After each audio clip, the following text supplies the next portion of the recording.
نحمده ونصلي على رسوله الكريم اما بعد اعوذ باللہ من الشیطان الرجیم بسم اللہ الرحمن الرحیم۔ تمام ویور سے گزارش ہے کہ وہ تاجدار مدینہ رحمت للعالمین حضرت محمد مصطفیٰ صلی اللہ علیہ وسلم پر درود و سلام پڑھیں۔ اللہم صلی علی محمد وعلی آل محمد کما صلیت علی ابراہیم وعلی آل ابراہیم انک حمید مجید۔ اللہم بارک علی محمد وعلی آل محمد کما بارکت علی ابراہیم وعلی آل ابراہیم انک حمید مجید۔ ہمارا آج کا موضوع ہے سورۃ الملک۔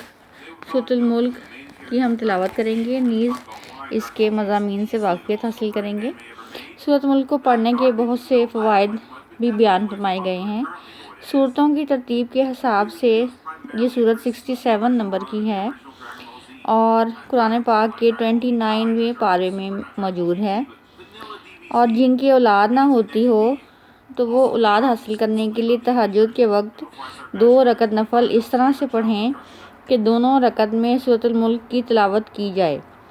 41 روز تک یہی عمل جاری رکھیں، انشاءاللہ اولاد ہوگی۔ عذاب قبر سے نجات کے لیے ہر روز بعد نماز عشاء باوضو سورۃ الملک پڑھیں، اور اس کا روزانہ پڑھنا قبر عذاب سے نجات کا ذریعہ ہے۔ صبح شام مریض پر 3 دفعہ پڑھنے سے شفا کا موجب ہے۔ یہ سورت پڑھنے والے کو ثواب پہنچاتی ہے۔ نیز یہ کہ امام صادق جعفر علیہ السلام سے منقول ہے کہ جو شخص سونے سے پہلے نماز عشاء میں سورہ ملک پڑھے تو وہ صبح تک خدا کی امان میں رہے گا انشاءاللہ، اور یہ کہ قیامت میں بھی خدا کی امان میں ہوگا حتیٰ کہ جنت میں داخل ہو جائے گا۔ کتب رازی سے ابن عباس سے منقول ہے کہ ایک شخص نے بے خبری میں کسی قبر پر خیمہ لگا کر بیٹھ گیا اور اس نے سورہ ملک پڑھی۔ تب اس نے ایک آواز سنی جس نے کہا کہ یہ نجات دینے والی سورت ہے۔ پس میں نے یہ کیفیت حضرت محمد مصطفیٰ صلی اللہ علیہ وآلہ وسلم سے بیان فرمائی تو حضرت محمد مصطفیٰ صلی اللہ علیہ وسلم نے ارشاد فرمایا کہ واقعی یہ سورت قبر کے عذاب سے نجات دینے والی ہے۔ جزاک اللہ۔ سورۃ الملک کی تلاوت اور اس کے بعد اس کے مضامین سے واقفیت۔ بسم اللہ الرحمن الرحیم۔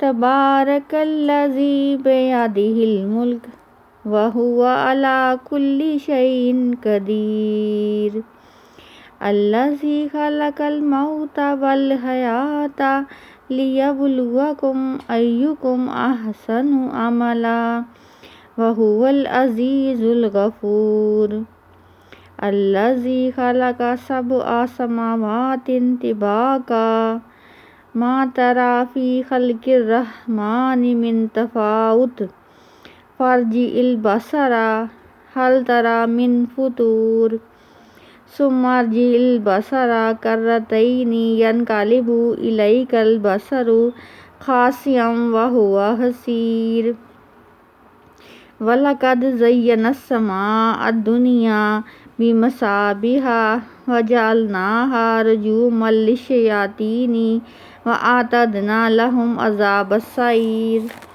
وَلِلَّذِينَ كَفَرُوا بِرَبِّهِمْ عَذَابُ جَهَنَّمَ وَبِئْسَ الْمَصِيرُ إِذَا أُلْقُوا فِيهَا سَمِعُوا لَهَا شَهِيقًا وَهِيَ تَفُورُ تکاد تمیز من الغیظ کلما القی فیہا فوج سألہم خزنتہا الم یأتکم نذیر قالوا بلی قد جاءنا نذیر فکذبنا وقلنا ما نزل اللہ من شیء ان انتم الا فی ضلال کبیر وقالوا لو كنا نسمع او نعقل ما كنا فی اصحاب السعیر فاعترفوا بذنبہم فسحقا لأصحاب السعیر ان الذین یخشون ربہم بالغیب لہم مغفرۃ واجر کبیر واسروا قولکم او اجہروا بہ انہ علیم بذات الصدور الا یعلم من خلق وہو اللطیف الخبیر هو الذی جعل لکم الارض ذلولا فامشوا فی مناکبہا وکلوا من رزقہ وإلیہ النشور أأمنتم من في السماء أن يخسف بكم الأرض فإذا هي تمور أم أمنتم من في السماء أن يرسل عليكم حسابا فستعلمون كيف نذير ولقد كذب الذين من قبلهم فكيف كان نكير أولم يروا إلى الطير فوقهم صافات ويقبضن ما يمسكهن إلا الرحمن إنه بكل شيء بصير أمن هذا الذي هو جند لكم ينصركم من دون الرحمن إن الكافرون إلا في غرور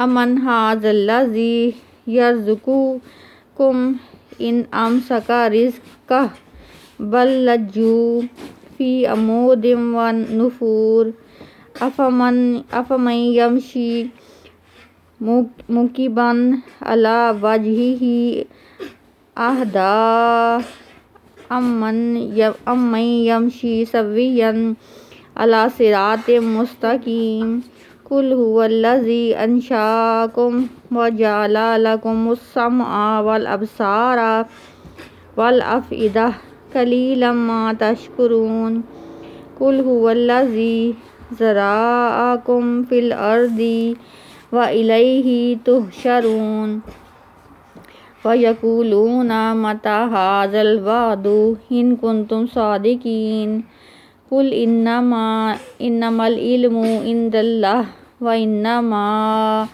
أنا نذير مبين فلما رآه زلفة سيئت وجوه الذين كفروا وقيل هذا الذي كنتم به تدعون قل أرأيتم إن أهلكني الله ومن معي أو رحمنا فمن يجير الكافرين من عذاب أليم قل هو الرحمن آمنا به وعليه توكلنا فستعلمون من هو في ضلال مبين قل أرأيتم إن أصبح ماؤكم غورا فمن يأتيكم بماء معين جزاک اللہ۔